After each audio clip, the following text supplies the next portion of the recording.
जय हिंद दोस्तों, रखी करना के चैनल में आपका स्वागत है। दोस्तों कैसे हैं आप? उम्मीद करता हूं कि आप अच्छे होंगे। दोस्तों आज के इस वीडियो में मैं आपको कुछ महत्वपूर्ण जानकारियां दूंगा।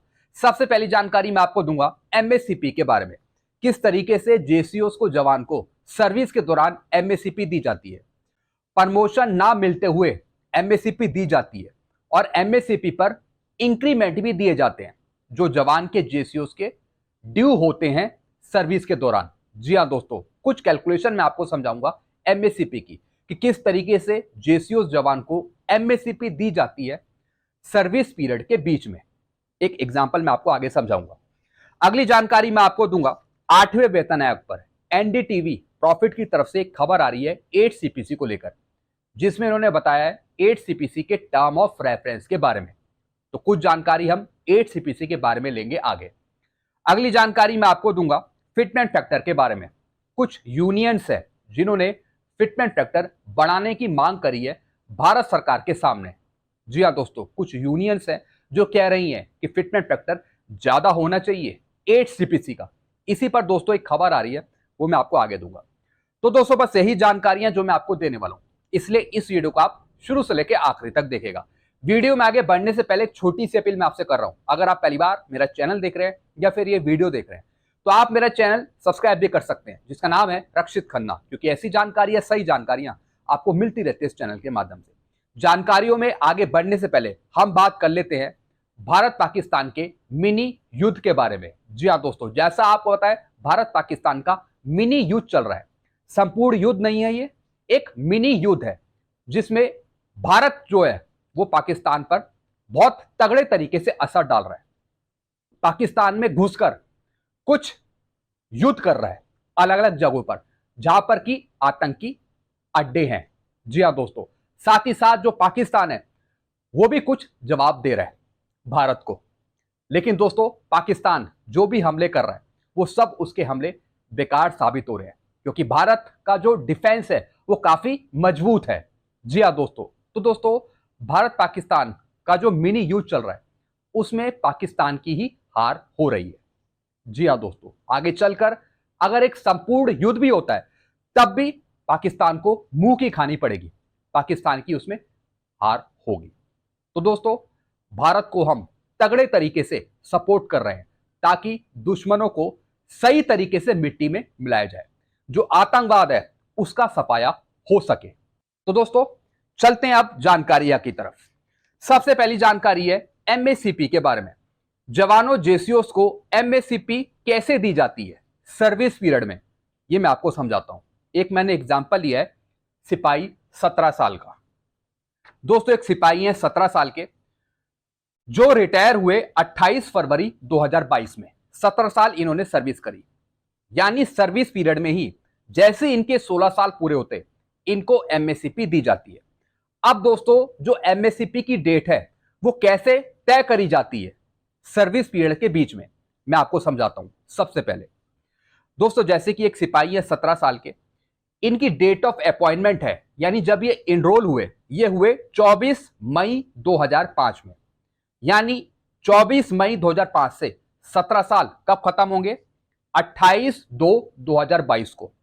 यानी इनके 16 साल कब कंप्लीट हो रहे हैं? इनके 16 साल हो रहे हैं दोस्तों 24 मई 2021 से। जी हाँ दोस्तों, 24 मई 2021 को इनके 16 साल कंप्लीट हो रहे हैं। और जैसे इनके 16 साल कंप्लीट होंगे इनको फिर एमएससीपी हवलदार की मिलेगी। यानी एमएससीपी हवलदार की मिलने की जो तारीख है वो है 24 मई 2021। जी हाँ दोस्तों, और 24 मई 2021 से ये सीधा लेवल 5 में आ जाएंगे। लेवल 5 है एक हवलदार का, एमएससीपी हवलदार का।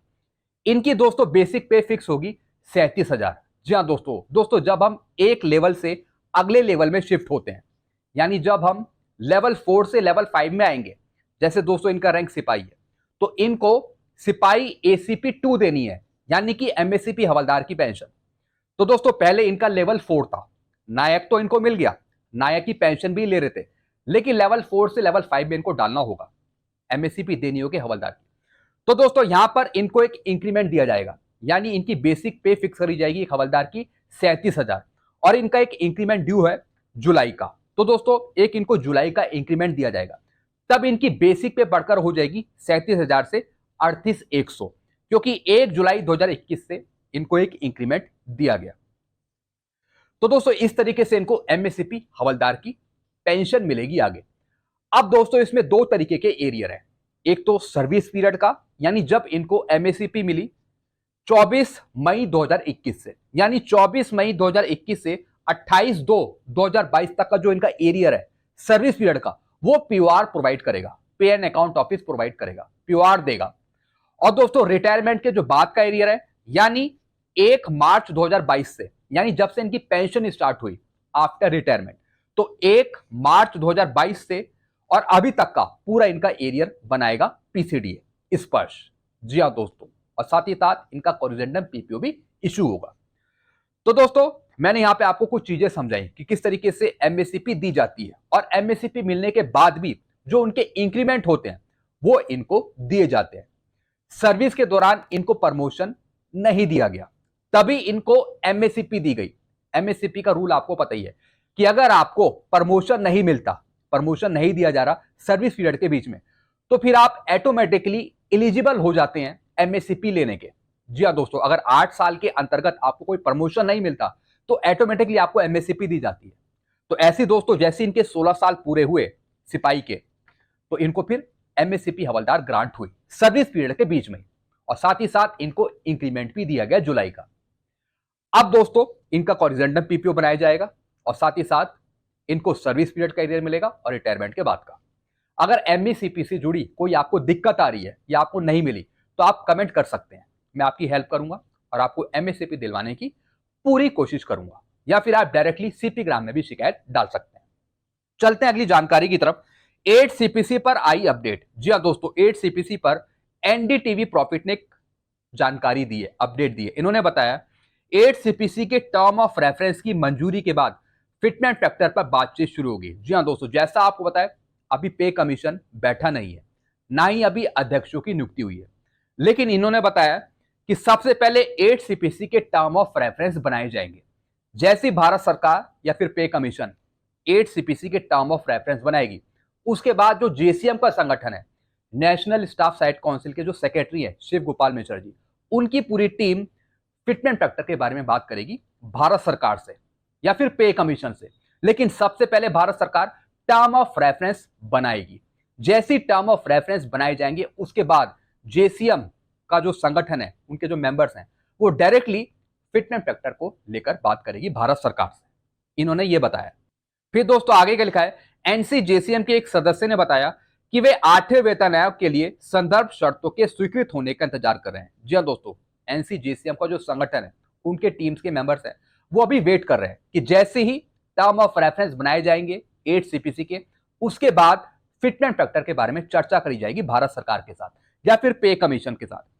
उसके बाद हम इनके लिए अपनी मांग को लेकर आगे बढ़ेंगे, फिटमेंट फैक्टर और न्यूनतम वेतन। जी हाँ दोस्तों, ये दोनों मांग सबसे जबरदस्त है। जैसे ही 8 सीपीसी के टर्म ऑफ रेफरेंस रेडी हो जाएंगे, उसके बाद जो जेसीएम की टीम है वो डायरेक्टली न्यूनतम वेतन और फिटमेंट फैक्टर के बारे में बात करेगी भारत सरकार से। यूनियन नेताओं ने 2.57 से लेकर 2.86 की डिमांड करी है। जी हाँ दोस्तों, यूनियन के जो नेता हैं, जो सदस्य हैं, उन्होंने डिमांड करी है कि 8 सीपीसी का फिटमेंट फैक्टर 2.57 से लेकर 2.86 तक हो। लेकिन पूर्व वित्त सचिव सुभाष गर्ग ने कहा था कि फिटमेंट फैक्टर 1.92 के आसपास हो सकता है। दोस्तों मैंने आपको पहले भी बताया था कि जो फिटमेंट फैक्टर की रेंज है वो 1.86 से लेके 2.30 के बीच में हो सकती है, इसी के बीच।